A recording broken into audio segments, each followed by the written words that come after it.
12.5 12.5 এই টাস্কটিতে আমরা এখন দেখব কি নিয়ে আলোচনা করা হয়েছে এখানে। Now read the note on the past continuous tense in the box and do the activity following it. অর্থাৎ past continuous tense নিয়ে এটি আলোচনা করা হবে। past continuous tense নিয়ে আলোচনা করা হবে অর্থাৎ অতীতে কোনো কাজ চলছিল এরকম যখন বোঝায় তখন সেটিকে বলা হয় past continuous tense, an action that was going on at some time in the past. উদাহরণস্বরূপ, last Monday when I was leaving the birthday party my friend said goodbye.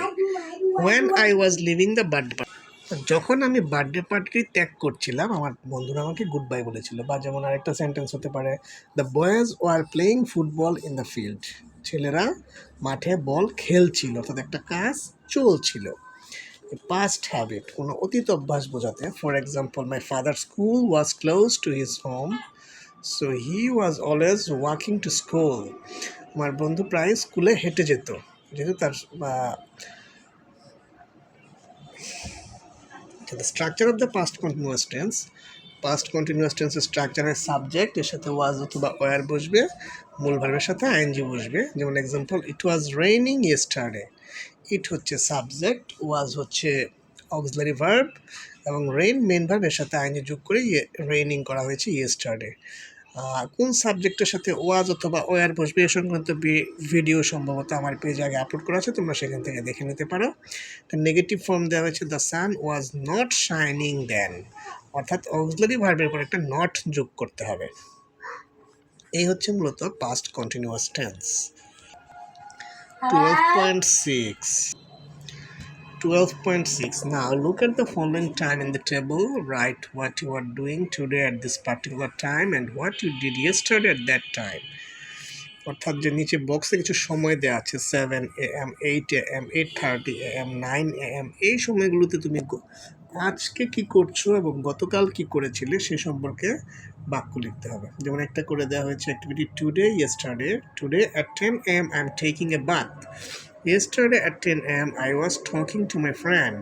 আজকে সকাল 10টায় আমি গোসল করছি আর গতকাল সকাল 10টায় আমি আমার ফ্রেন্ডের সাথে কথা বলছিলাম।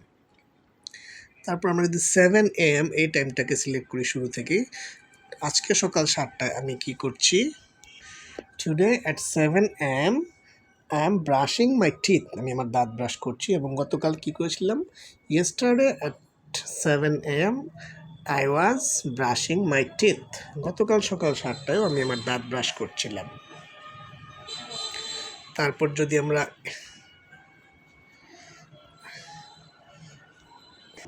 8 AM এই টাইমটি নেই, today at 8 AM I am taking my breakfast, আমি ব্রেকফাস্ট খাচ্ছি।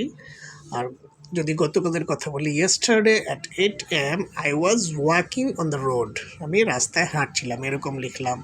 তারপর আমরা 8:30 AM এটা যদি নেই, today at 8:30 AM I am getting ready for my school, আমি স্কুলে যাওয়ার জন্য রেডি হচ্ছি। আর গতকাল সকাল 8:30টার কথা যদি বলি, yesterday at 8:30 AM I was going to market, আমি বাজারে যাচ্ছিলাম।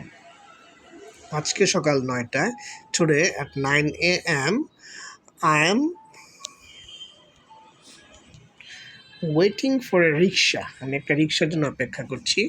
আর yesterday at 9 AM I was going to school, আমি গতকাল সকাল 9টায় স্কুলে যাচ্ছিলাম।